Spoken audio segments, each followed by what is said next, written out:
kidney stones, mga sanhi, sintomas, at prevention ng kidney stones. Bago ang lahat, ay atin munang talakayin kung ano nga ba ang mga pangunahing functions ng ating mga kidneys o bato sa ating katawan.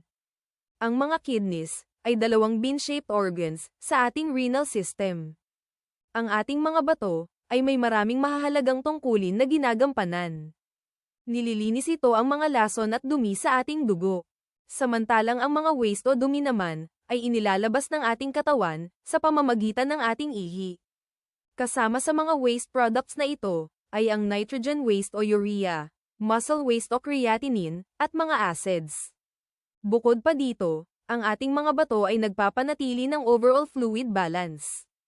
Nagre-regulate at nag-filter din ng mga minerals sa ating dugo. Nagsasala ng mga waste materials mula sa ating mga kinakain, mga gamot na iniinom, at sa mga toxic substances. At lumilikha ang mga ito ng mga hormones na siyang tumutulong sa paggawa ng red blood cells, nagpro-promote ng kalusugan ng buto, at nagre-regulate ng blood pressure. Ngayon naman, ay ating pag-usapan kung ano nga ba ang kidney stones. Kapag masyadong maraming dumi sa ating dugo, at ang ating katawan ay hindi gumagawa ng sapat na ihi, ang mga crystals ay magsisimulang mabuo sa ating mga kidneys. Ang mga crystals na ito ay nag-a-attract din ng iba pang mga waste products at chemicals na maaaring magresulta sa pagbuo ng mga kidney stones.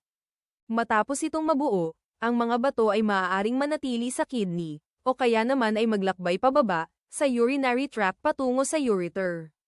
Minsan, ang mga maliliit na bato ay lumalabas sa ating katawan sa pamamagitan ng pag-ihi, nang hindi ito nagdudulot ng labis na sakit.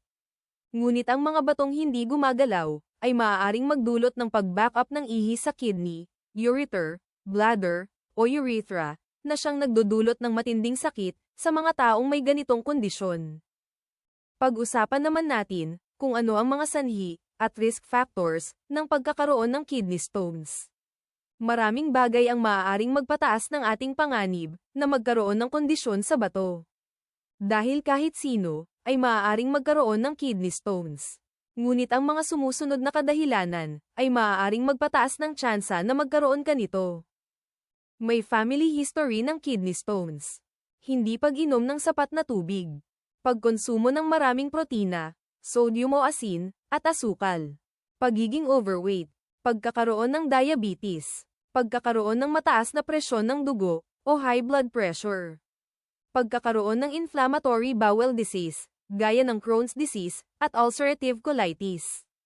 Pagkakaroon ng gout, at pag-inom ng ilang gamot, tulad ng antibiotics, calcium-based antacids, high doses ng vitamin C, at calcium supplements.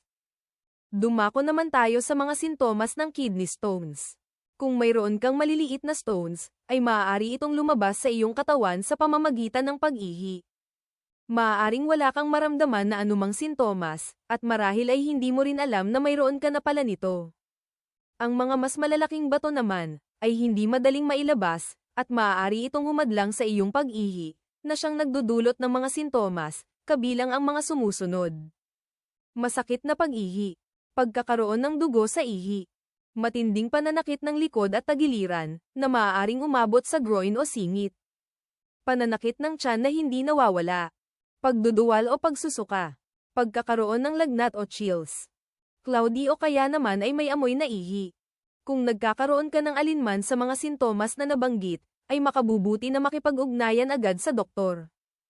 Narito naman ang ilang mga hakbang na maaari mong gawin upang maiwasan ang pagkakaroon ng kidney stones. Number 1. Manatiling hydrated. Ang pag-inom ng mas maraming tubig ay ang pinakamahusay na paraan upang maiwasan ang pagkakaroon ng kidney stones. Ang 8 hanggang 12 baso ng tubig ay mainam na inumin bawat araw. Ang lemon juice, orange juice, at calamansi juice ay nakakatulong din dahil naglalaman ang mga ito ng citrate na maaaring pumihil sa pagbuo ng mga kidney stones. Malalaman mo kung ikaw ay hydrated sa pamamagitan ng pagtingin sa kulay ng iyong ihi. Dapat ito ay clear at may pale yellow na kulay. Number 2. Limitahan ng pagkain ng sodium o asin. Ang dieta na may mataas na asin ay nagdaragdag ng panganib ng kidney stones. Dahil ang sobrang asin sa ihi ay nagdudulot ng mataas na calcium na maaaring humantong sa pagkakaroon ng bato. Ang mga pagkain na may mataas na sodium ay kinabibilangan ng mga sumusunod. Processed foods, tulad ng bacon, hotdog, ham, at tocino. Canned foods, at canned soups. Mga pampalasa tulad ng toyo, bagoong, at patis. Mga junk foods gaya ng potato chips. Number 3. Elimit ang pagkain ng mga animal proteins. Ang mga pagkain na mataas sa animal proteins, gaya ng karne ng baka, manok, at baboy, ay acidic, at maaaring magpapataas ng acid ng ihi. Ito ay maaaring maging sanhi ng pagkakaroon ng uric acid at calcium oxalate na kidney stones. Number 4. Kumonsulta sa doktor tungkol sa mga gamot na kasalukuyan mong iniinom.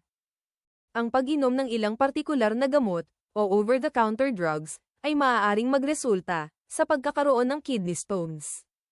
May mga gamot na kapag mas matagal nang iniinom ay maaaring magdulot ng mataas na tsansa ng pagkakaroon ng bato. Kaya't maigi na kumonsulta agad sa doktor tungkol dito. Tandaan na hindi ka dapat huminto sa pag-inom ng anumang mga iniresetang gamot na hindi aprobado ng iyong doktor. Paano naman malalaman kung ikaw ay may kidney stones? Ang diagnosis ng kidney stones ay nangangailangan ng kumpletong pagsusuri upang malaman ang laki at uri ng bato na mayroon ang isang pasyente. Maaaring magsagawa ng mga pagsusuri ang iyong doktor, kabilang na ang mga sumusunod. Blood tests para sa calcium, phosphorus, uric acid, at electrolytes. Pagsusuri ng blood urea nitrogen, o BUN, at creatinine, upang masuri ang kidney functions. Urinalysis, upang masuri ang mga crystals, bacteria, dugo, at white cells sa ihi. Abdominal ultrasound, MRI scan, ng abdomen at kidneys. Abdominal CT scan. Ang pagsusuri sa mga may lalabas na bato ay mahalaga upang malaman kung ano ang sanhi ng mga ito at kung paano ito maiiwasan. Sana ay nakatulong ang video na ito sa inyong lahat. Tandaan na magpatingin agad sa doktor sa anumang problemang pangkalusugan. Hangad ko ang isang mabuting kalusugan para sa ating lahat. Kung mayroon kayong gustong talakayin, huwag kalimutan na mag-comment sa baba. Please don't forget to like, comment and subscribe to my channel. And stay tuned for more informative videos. Maraming salamat!